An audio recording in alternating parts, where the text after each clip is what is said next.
All right, so we'll begin. Thanks everyone for joining us for our third and final session in our three-part mental health for small business owners series. I'm Kristen Jackson, owner of Recenter. We are a flex-time workspace for mental health practitioners offering support to open up private practices and also offering business education. I also volunteer with Energize Colorado. I head up their mental health team, and we provide mental health services and mental health workshops to small business owners like yourself, and also business education to therapists.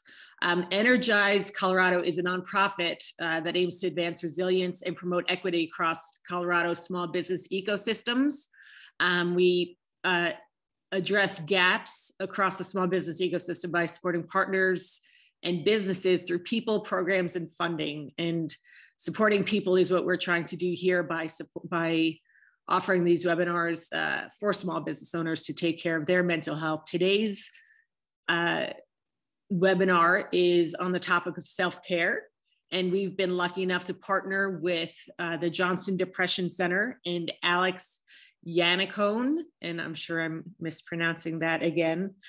She leads the implementation and training as the director of the Helen and Arthur Johnson Depression Center out of Anschutz, and she's been leading these three webinars. So we're thrilled to have her. These webinars have been great. We've gotten fantastic feedback, and I'm looking forward to Alex's webinar today. Great, thanks so much. And thanks everybody for joining today. We are gonna take the next 45 minutes to an hour to talk a little bit more about self-care. We aren't just gonna be talking about the importance of self-care or why we should be doing more of it, but more so we're gonna be looking at what are some of your habits around self-care, and then how can we improve those. So you will need a piece of paper and pen or a Word document, just something to write things down. I will guide us through all our exercises, but we will be working through this together. So we'll go ahead and get started. So we all have seen this image. We all know what this image represents. They are telling us that we need to put on our own mask first and secure our mask before assisting others with theirs. And this is really the main takeaway for today, is that we need to recognize the necessity and the value in us taking care of ourselves first, so that we can then attend to all the things that we're needing to, whether it's our business, our families, all the different things that we're juggling. We can't be doing that well or effectively or productively if we are not prioritizing ourselves. And I think where we get hung up a lot is, well, I don't have time, or I don't have the energy, or whatever it may be. And that's where we'll learn to kind of reshift a little bit today. This doesn't have to be crazy time consuming. This doesn't have to be another chore or overwhelming. We really just need to find areas that we can attend to ourselves so that we can look after everything that we are constantly dealing with. So looking at that and kind of thinking about this for yourself, what are some of the areas that you are dealing with on a day-to-day basis of why it would be important to engage in self-care? So obviously work is a large piece of that.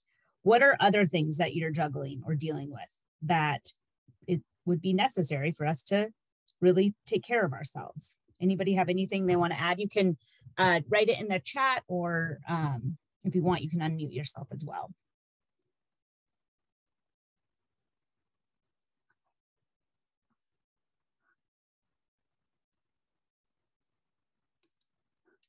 Maybe nobody has any issues. Yeah, there we go. Caring for others, family, kids, parents, relationships, caregiver, family, to be a better mom, on the authenticity.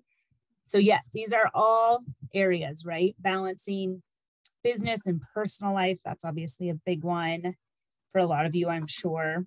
So a lot of this was a relationship of what you guys brought up, which absolutely is a big piece, right? Those relationships with, whether it's with a partner or with other family members, aging parents, kids, extended family, whatever that looks like. We know COVID is forever shifting, but it's taken a big toll. And I can't imagine as business owners, what changes and, how you've had to shift and what that really looks like. But we know that it continues to be ongoing. Anytime we take on something new, a new project, a new opportunity, we know there's some anxiousness and stress that's involved with that. Doesn't matter where you stand financially, this is the largest source of stress for Americans. And so really thinking about what that looks like. When we think about the future, I'm sure a lot of you are here, but also thinking about what needs to get done by the end of the day, the end of the week. Same with the past. A lot of times we kind of go over and over what we said, what we did, what we wish we wouldn't have or would have done. So we kind of a lot of times spend time thinking about the past. Anytime we lose something, whether we lose a relationship or we physically lose somebody that's really close to us in our lives. And then just being human, think about the little stuff you do, picking up the house, laundry, groceries, carpooling, all the different things that you are dealing with that you don't even think about. These are all the more reasons of why we need to be focusing in on our self-care. And yet, I think we all can note that when all of this starts to pile up, when you have projects at home, when work is busy, when things are just starting to stack up, self-care is always the first thing out the door. And yet that's when we really need to be focusing more on it so we can show up to all these other things in a more positive way. So self-care has a million different definitions, and there's a lot of different ways we can talk about it. But today we're going to talk about it in a very simple way, and that it is the intentional action to take care of yourself. So you are putting some action and some intentional thought into taking care of yourself. We also are going to talk about it in these 6 different categories. So I know that can be overwhelming of like, oh my gosh, I need to be thinking about self-care in 6 areas. Like, how is that? I don't even have time to do it in one area. It doesn't mean you have to be perfect in all of this. It also doesn't mean that you have to be doing a bunch of different things, but we can do habits or we can engage in habits that maybe touch on a lot of these so that we do have more of a well-rounded self-care plan to really address our needs and to be dealing with the things that we need to. So usually when we think of self-care, we think of the physical aspect of it, right? This is, how am I eating? How am I moving my body? Am I sleeping? All the things of taking care of your body. And this is very often where our head goes when we think of self-care. Like, I need to exercise. I need to be eating better. I need to be drinking more water and sleeping more. All very, very important, but obviously very focused on our bodies, which we want to do. And we want to have some engagement there. But we also know that there's other areas that are just important. So thinking of psychological self-care, anybody have any ideas of what we mean or what would fall into psychological self-care?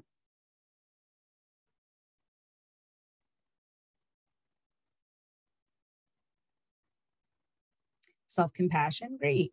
Our mindset, good therapist, brain work, reflections, meditation, giving grace, excellent. These are really great. Yeah, so thinking about the body, this is obviously thinking about the mind, stress management, being in a safe environment. So our mind is just as important as our body, right? Keeping a balance. So you guys all just nailed it on what you were talking about there. Everything you guys mentioned absolutely falls under psychological self-care. Other things to kind of think about, like, what's a non-work hobby that you like to do? What do you do and how do you make time, even if it's for 5-10 minutes, to just relax through your day? Do you like to journal? Do you like to read? Do you like to garden? What are these things that kind of help take your brain off the stress or the overwhelmingness that you may be feeling? And again, a lot of you touched on this already: self-compassion, positive self-talk, balance, all these little pieces that can play a really big role in this. Now, I think a lot of times we clump psychological and emotional self-care together, and there is a lot of overlap there. But emotional self-care is more so taking time to acknowledge and address feelings. So I think we all can relate that we tend to push down emotions, especially when they're kind of big emotions that we may be feeling. Like, we're really upset and sad, and it would feel really good to cry right now, but I'm not going to. I'm just going to bottle that up. Or I'm really angry right now, and I'm just going to bottle it up because I don't want to express that right now. I'm not supposed to. So we tend to just kind of hold in a lot of our emotions, but I think we can all agree that at some point that tends to come out, and usually in an inappropriate way, or it not an opportune time. So finding ways to acknowledge what we're feeling and address it if we need to or when we need to. So a lot of times this can just have people that we can talk to, spending time with people we enjoy, actually addressing the feeling like, I need to cry right now. I'm going to give myself a couple minutes and actually let that out. Or I'm really angry right now. I need to find a way to express that in a productive way. So again, it's more about acknowledgement and addressing if and when needed. What about spiritual self-care? What are some things you would think maybe fall under spiritual self-care?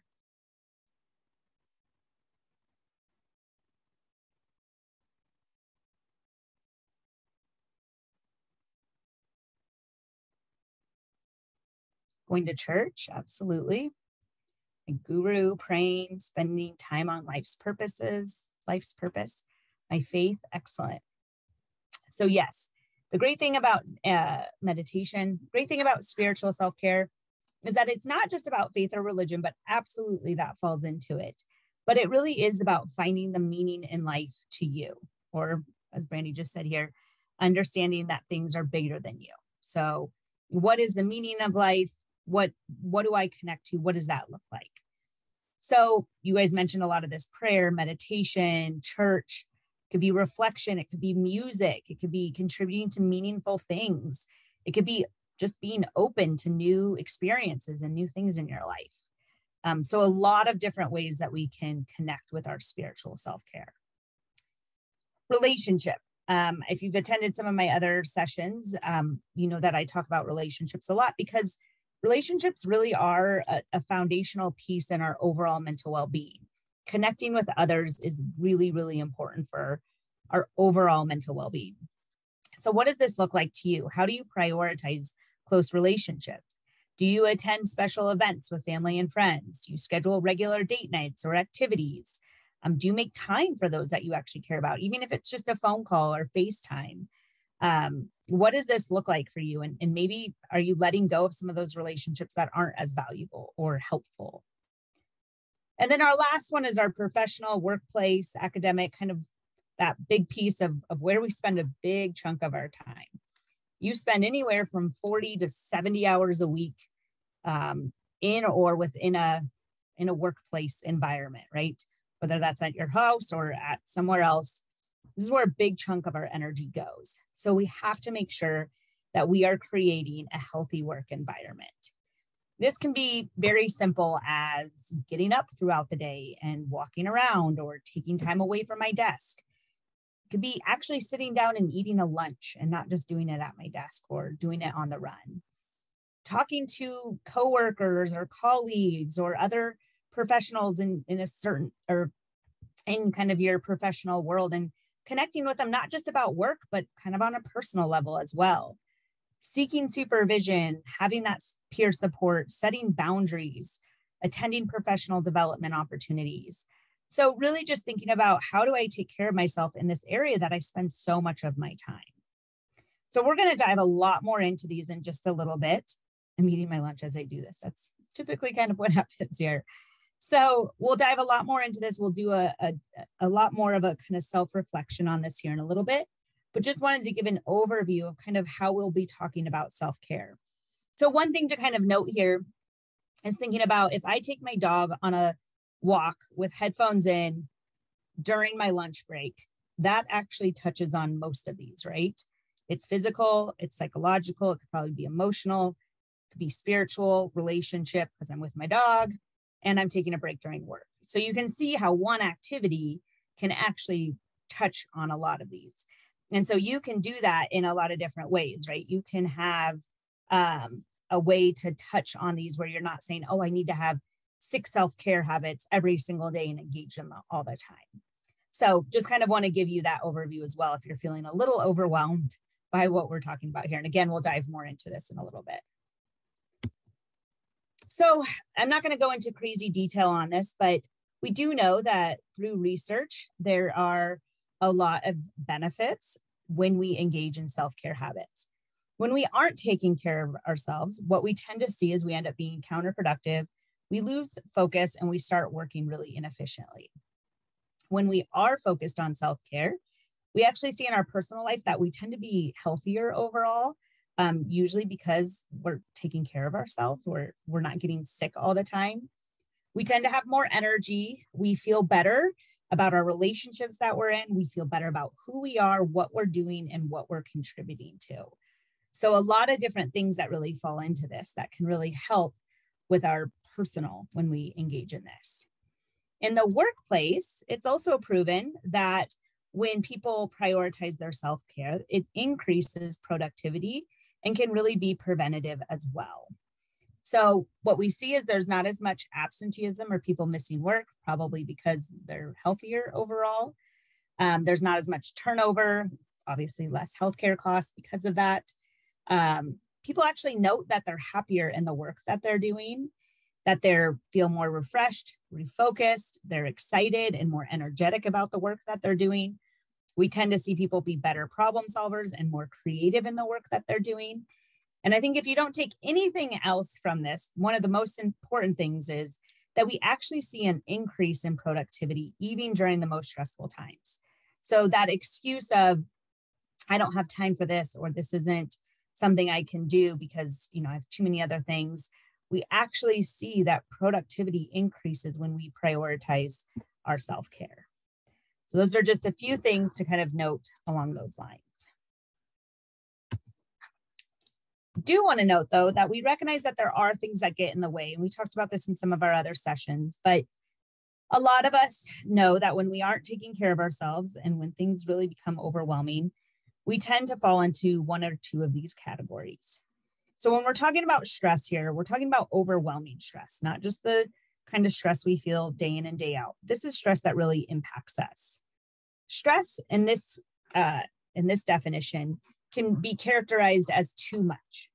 There's too many pressures that demand too much of you physically and psychologically. We see that when we're in overwhelming stress that we tend to get sick a lot. We tend to bounce all over the place emotionally. We're happy, we're sad, we're angry, and it doesn't necessarily match the environment that we're in. And we also are bouncing all over the place with what we're trying to get done. We're working on this project, then we're making these phone calls, and then we're doing this, but we're actually not achieving anything. We're not getting anything done. So another way to think of overwhelming stress is to think of drowning. You're just barely catching your breath, barely able to keep your head above water. Now, when we're in overwhelming stress for too long, what tends to happen is we burn out. And burnout, on the other hand, is about not having enough. So when we are burnt out, a lot of times we feel really empty. We have a lack of motivation and energy. We don't tend to see any hope of positive change for the future. And it's kind of just this idea of giving up. So another way you can think of burnout is being all dried up. There's just nothing left of us. So we recognize, as most of us have been in one of these situations before, that neither of these really benefit us, right? They don't do us any good. So what we have to have is some insight and awareness of what are our triggers, what are our stressors, what are our tipping points that I can have awareness when I'm starting to fall into this so that I can pull back, maybe focus more on my self-care and not kind of go into this spiral and fall into these and really prevent ourselves from having some negative impacts. So we are going to do a few activities to really highlight this a little bit more and to kind of focus more in on your self-care. So the first thing we're going to do is look at how you can be more preventative. We'll do a quick exercise there.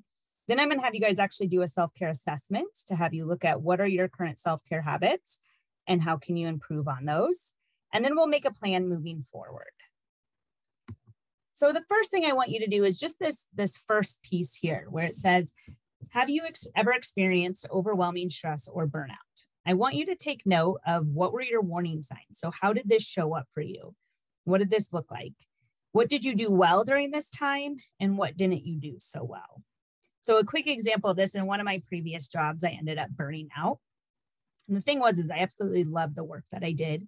There were just too many pressures and too many expectations that it wasn't sustainable. It wasn't able to kind of keep going at the rate that we were. So when I look back at that time, when I look at what my warning signs were, I recognize that my biggest warning sign was how I talked about my work. I loved what I did. I really enjoyed it. But when people would ask me about it, I could only bring up the negative. I would say, we're working these really long hours, or this isn't going well, I'm not enjoying this. I could never say anything positive about it. What we did well, or what I did well during that, is I was still able to get a lot of the work done. But what I didn't do so well is really talk about what issues I was dealing with. And so how this is helpful now is in my current position, if I notice myself really starting to talk negatively or kind of go down a road where I'm really not finding the joy as much, that's a time I need to take a step back, because I know I'll power through and I'll try to get all the work done and do everything, but it's not a healthy route to go. So it kind of can give you this awareness and understanding of what this looks like, because when we start seeing that, we can take pause and see what needs to change or shift for ourselves. So take a moment and do this for yourself. And then I would like you in the chat just to write down, you don't have to say what your situation was, but what were some of your warning signs? How did this show up for you?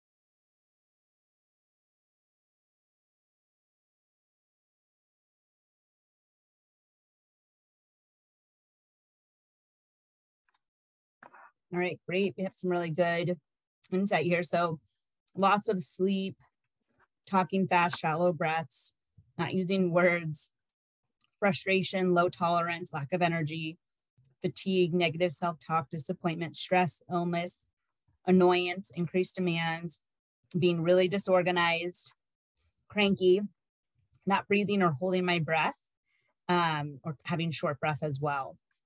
So great examples of how this really shows up and what this looks like for people. And it's unique, right? It also may change depending on what you're dealing with. But these are all really good examples. It's if we're noticing this happening, that I'm becoming really disorganized, or I'm not sleeping well, or I'm finding that I'm getting sick more, or I'm more irritable with people, that instead of just trying to push through that I actually listen to what's happening and try to shift things and maybe focus a little bit more on my self-care and see how that may change the progression or where I'm going with this. The second bullet here I want to touch on, and it might be helpful for you to write this down for yourself as well, but just identifying what gets in the way of your self-care. So very often we just have kind of a lot of excuses around self-care, and a lot of times they're honest excuses. They're issues that we have to deal with. But this is important to kind of think about so that you can also think, how do I overcome that? How do I actually manage this? So one thing that I know comes up for a lot of people is time. I don't have time for self-care.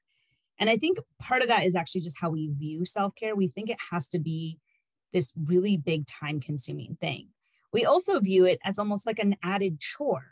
And those are two things we really don't want to do with self-care. So one thing we want to shift is maybe my self-care isn't working out an hour a day. Maybe it's stretching for 5 minutes, 3 days a week during my busiest time of the year, but I'm doing something and I'm taking care of my body, even in the littlest way, but it's making a difference. And also, I don't want it to be a checklist of just something else I need to do. I want it to be something I actually enjoy doing or I look forward to doing. So if we can shift the way we look at it, it makes it more manageable, and it also makes it something that we want to engage in or actually prioritize for ourselves. So think about that for yourself as well and kind of what this looks like.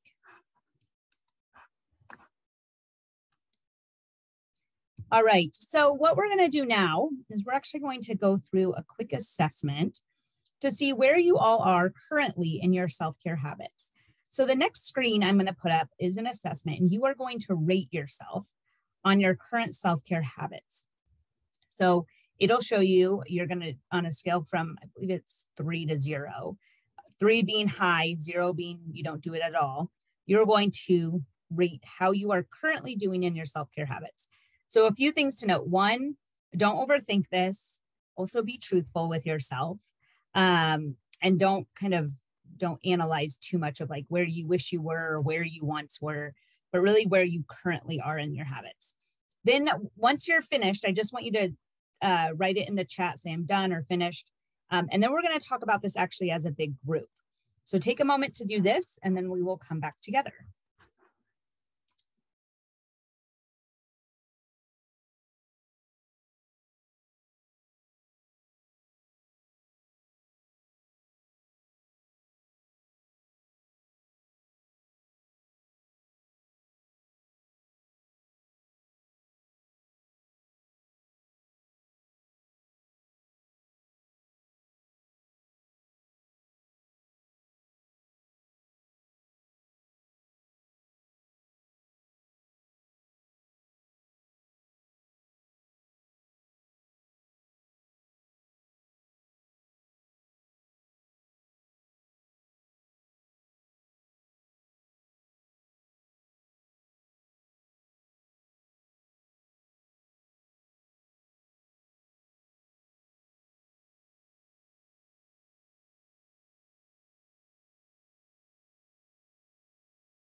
I just put a Word document of it in the chat too. If you're not able to see this very well, then you can maybe open it there.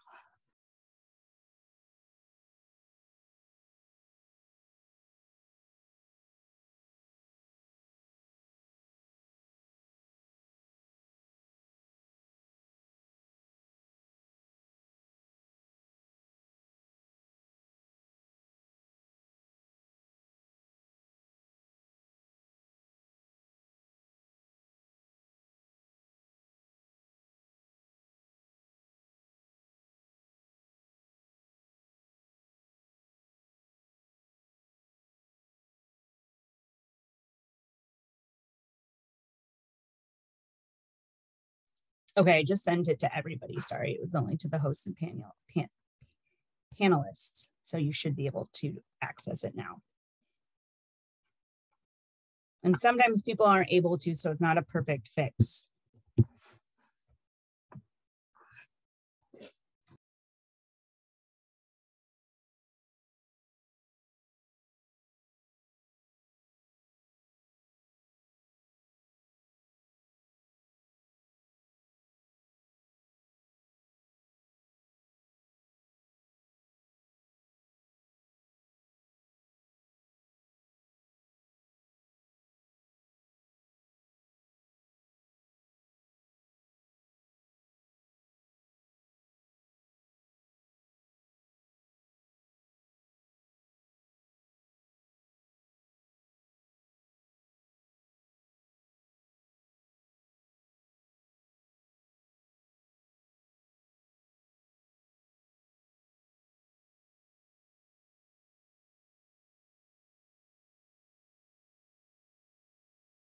Oh, shoot.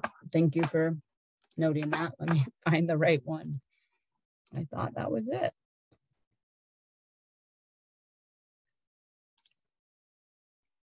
see, this should be it. All right, it is the second document I just sent. Sorry, guys.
I don't know what is happening. Sorry there. Now you should see it.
And as a reminder, when you're all finished, just let me know in the chat. No, we had some hiccups there. So take your time, but let me know when you are all finished.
All right, so a lot of you may still be working on it, and that is okay.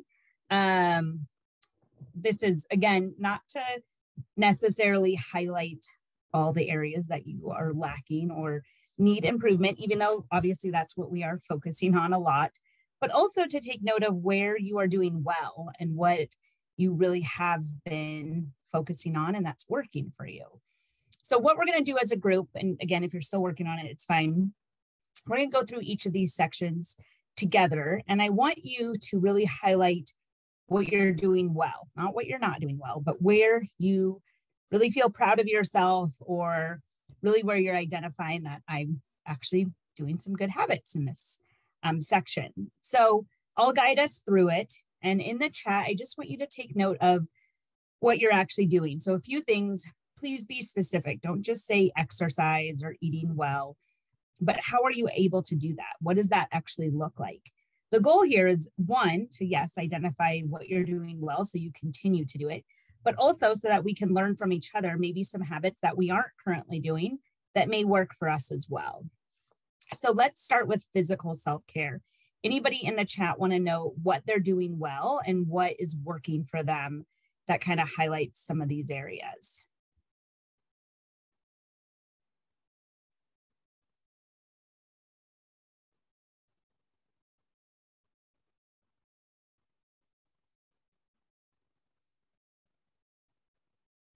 setting aside time for myself in my schedule. Great.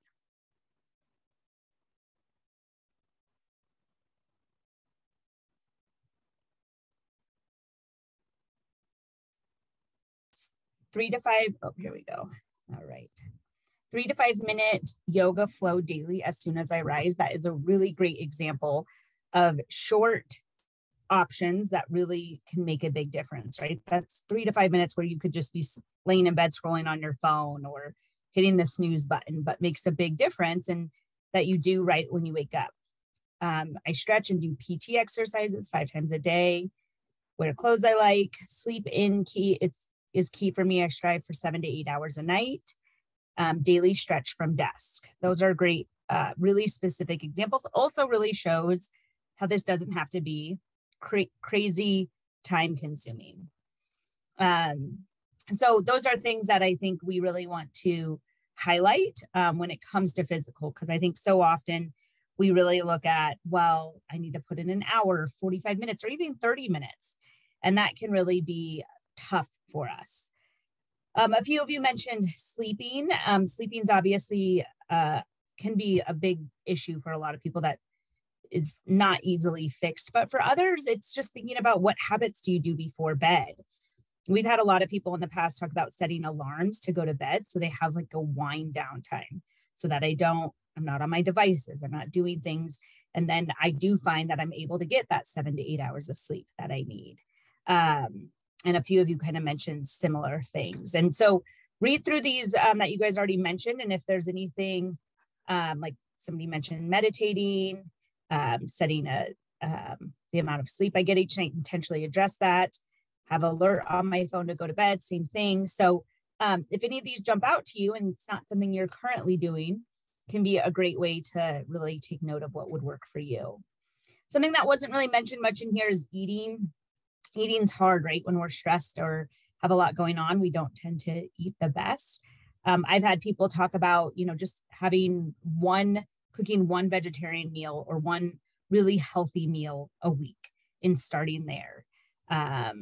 Thinking about maybe incorporating different, like going on to different websites and doing 5-minute quick healthy meals and trying that once or twice a week. But again, starting small, it's not ideal. It's not really achievable to do this with all meals right away, but you can build up to it. Also making it more enjoyable. We've had people talk about different people in the family taking on cooking each week or making it more of a fun thing. We've had people talk about listening to comedy while cooking. So it's more enjoyable than just trying to get something done. So thinking of other people have talked about, those meal plan things that they can send that help you cook your meals. So a lot of different options for diet as well. Taking time off is also helpful. Noting when you're sick, take time off if you have that ability and really taking care of your body in that sense. Not eating at your desk, that's a great one as well. All right, let's move on to psychological self-care. What were some things that you guys noted there that you feel like you're doing well?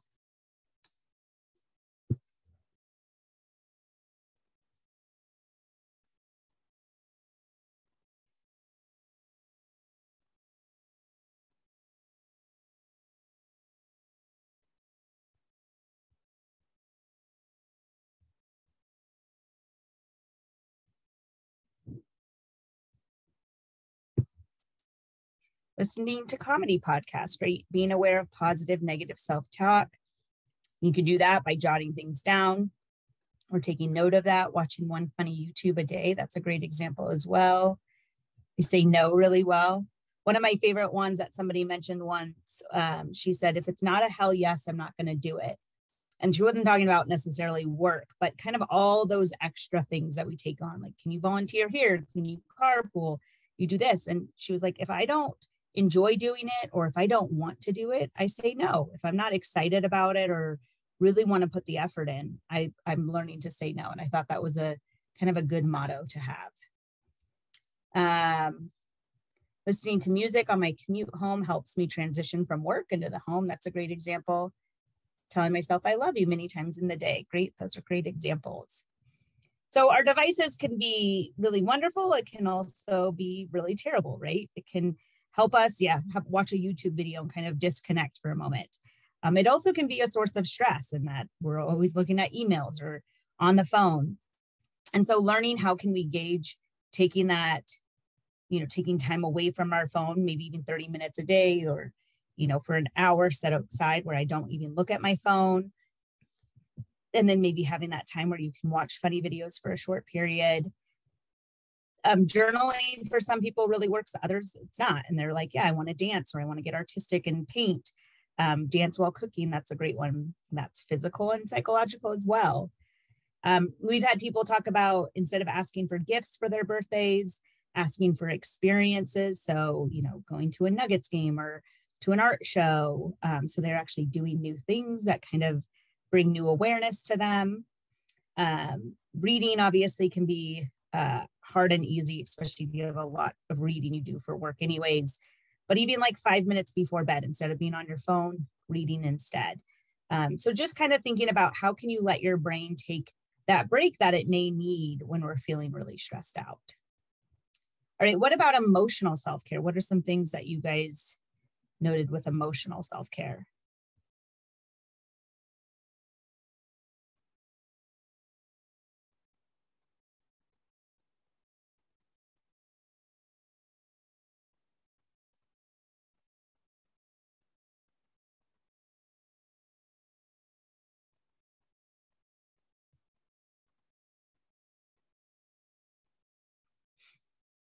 Bond with dog, boundaries and consistency, happy connections, scheduling brunch dates with friends, cry it out, coffee, lunch with BFF, crying when I need to. Great. So this is again, just tuning into how we're feeling, what we're dealing with, acknowledging my feelings, share that with safe people, keep engaged. So just thinking about, when you're feeling that kind of overwhelming emotion, what am I doing with it? And if I need to, do I need to go in the bathroom and cry for like 5 minutes and then move on with my day instead of holding that in all day and just feeling that tenseness all day? So finding different ways to do that. Connections with friends, and a lot of you, hugs or slow dancing with my husband. That's cute. Thinking about those little things that can make a big difference that you guys have just noted. One that I like here is identifying comforting activities, objects, people's, places. So it can be something small. It could be a chair in your house. It could be a smell of a candle. It could be fresh flowers. It could be a place at the park down the street. But these little things that bring us comfort, and seeking those out when we're feeling that intense emotion, and being drawn to that, and maybe taking a little bit of a moment to be there or be with that person, place, or thing, whatever that may look like. So great examples that you guys had there as well. What about with spiritual self-care? What were some things you guys talked about there?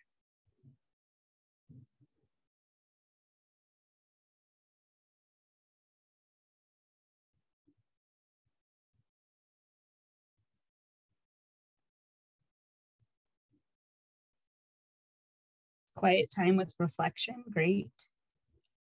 And these are a lot of spiritual things I've had people talk about, like when they are commuting or in, whether it's like a bus or they're driving, they're able to either put on a podcast or music or listen to an inspirational book or talk, or kind of doing more of that quiet time self-reflection during that time. So you can do it while you're doing something else, or if you're on a walk, you can do that.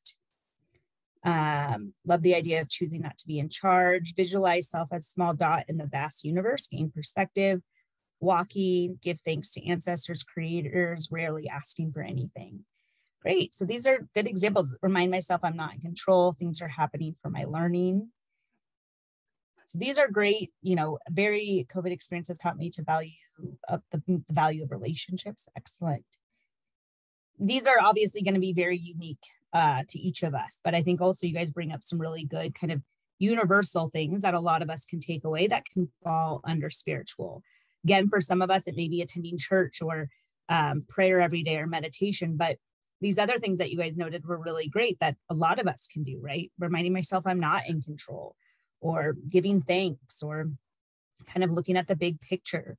All of those things don't take a lot of time, but just kind of reminders for ourselves that can be helpful to help us connect to what our meaning in life is and why we're here. Inspirational talks, podcasts, sermons, excellent. We've had people talk about even like you can do this on your calendar, but they talked about it in bracelets, where they would wear 3 bracelets and throughout their day, just name 3 things they were grateful for and just change it from one wrist to the other, just as like a reminder to identify what they're grateful for or what brings them joy. We've had people do that with like a grateful jar as well, where throughout the year, they write down little things that they're grateful for that bring them happiness. And then at the end of the year, they open it and read all the things that came to mind. And you can do that as a family as well. Giving to good causes. We've had a lot of people talk about that, where they volunteer, give, and just kind of that piece of being part of something bigger than ourselves, I think can be helpful too. And a lot of opportunities to do that. All right. What about with relationship self-care? What were some things you guys noted there?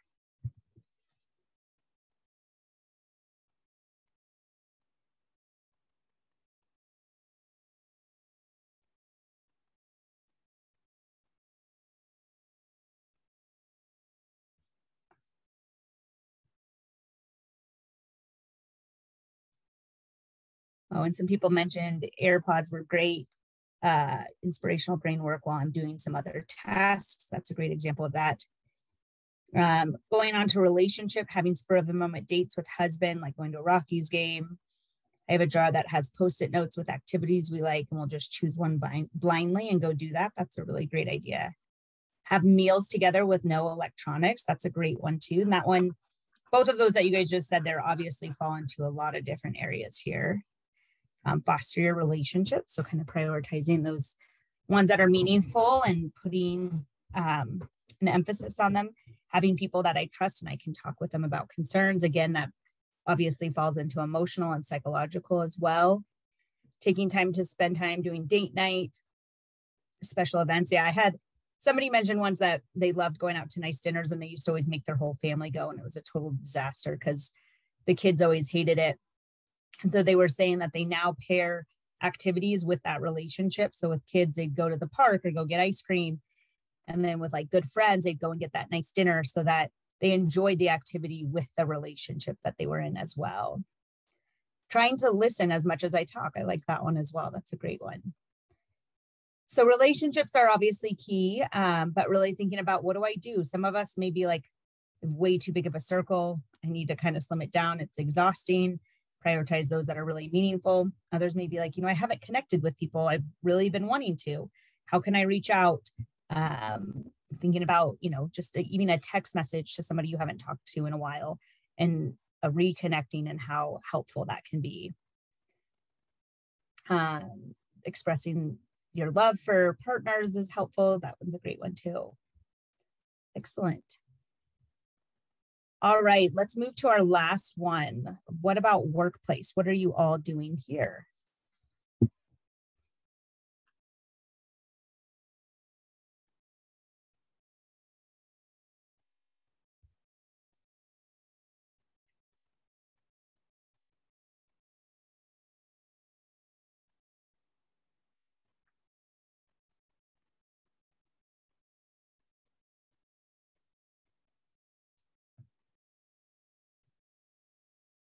Maybe this is an area people aren't doing as well. And here we go. Attending a mental health series, which was initially embarrassing, but now I'm grateful for it. Oh, that's great.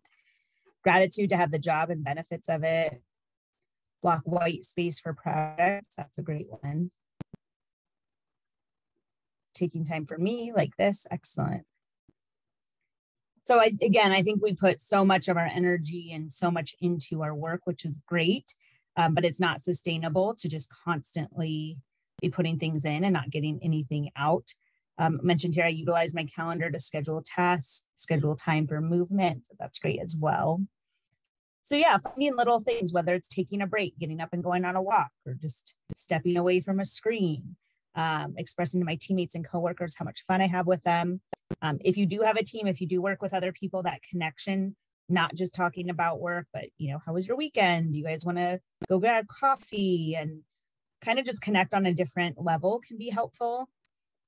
Setting limits, boundaries is really important. You know, are you finding yourself answering emails at 1 a.m? And if so, don't do that. Like, find ways to set boundaries so that you are taking care of tasks when you need to and when appropriate, but also learning what benefit does it do to you if you are constantly working. Teach others when I can.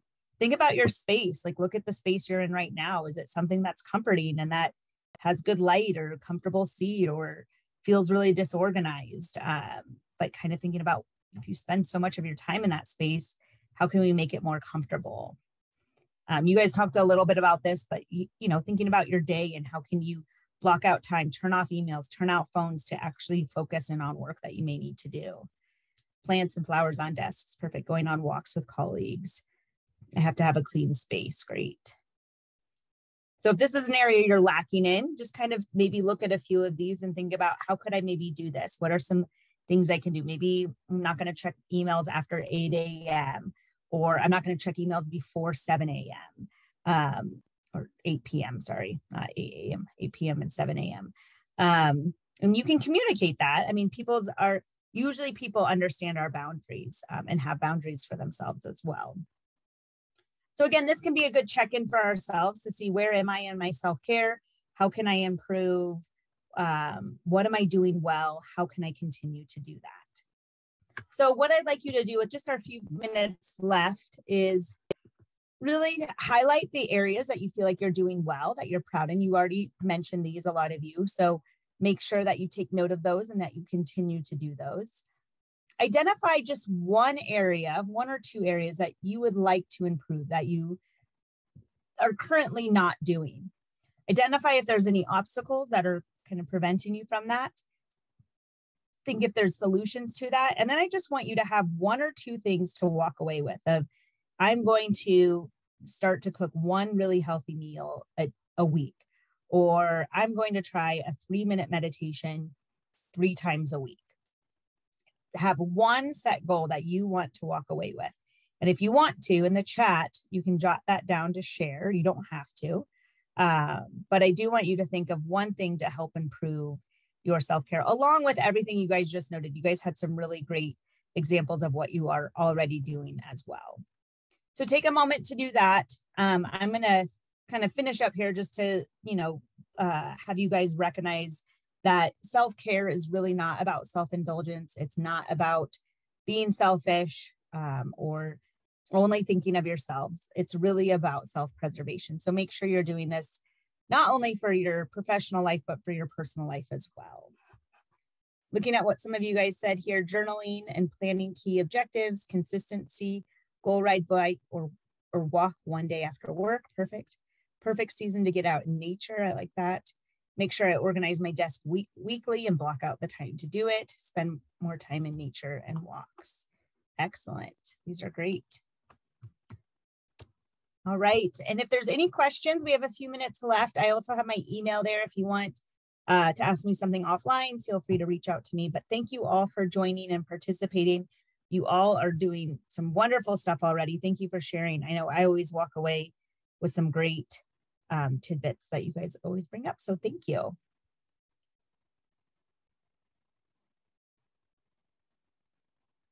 Oh, Kristen, you're on mute if you're talking. Thank you. Technology is my friend. I was just saying thank you so much for putting these together for us. I know that I've just gotten so much benefit. I think what I was super excited about looking over the course material was that nothing of this is, it's super out there. Nothing of that is unattainable. It's all very simple, very practical skills for all of us to help in our lives on a daily basis, not just when we're struggling, not just when we're in a crisis. These are skills that we can get better, that we can work on for ourselves, and hopefully the benefit that we see helps others around us in our relationships and our families and work. So I thank you so much. Hopefully everybody has your email address. If they have any questions, you can certainly email me at kjackson@recenterspace.com. Please get on the Energize Colorado website to find out about more of these types of trainings, or if you need other types of help in your business, or if you have any other suggestions about ways that we can support you and your businesses from a mental health standpoint. So Alex, I thank you again. And we have a couple more minutes, so maybe I'll just let this run just in case we have any questions. Somebody's asking about getting the PDF and PowerPoint. So this is I can recorded. send that to you. Yeah, and this session's also recorded, so we will be sending that out as well. So, and of course, if you have any other suggestions, lots of thank yous. Thank you all for coming. I know that it's not easy to find time in your day to step back and take care of yourself. And coming to these sessions has legitimately been the basis of what self-care is all about, right? So it was a great topic to end on. But yeah, I don't see any other questions. I guess we could probably give 2 minutes back to everyone. Maybe they could do a 2-minute meditation before they go back to work. So, perfect. Yeah. But again, thank you all. And I think that we will sign off. You should all be getting the recording of this at the email address that you registered with. So send us any questions. But other than that, I will hopefully you all have a great day. And I look forward to meeting you all soon. Thanks so much. Bye. Bye.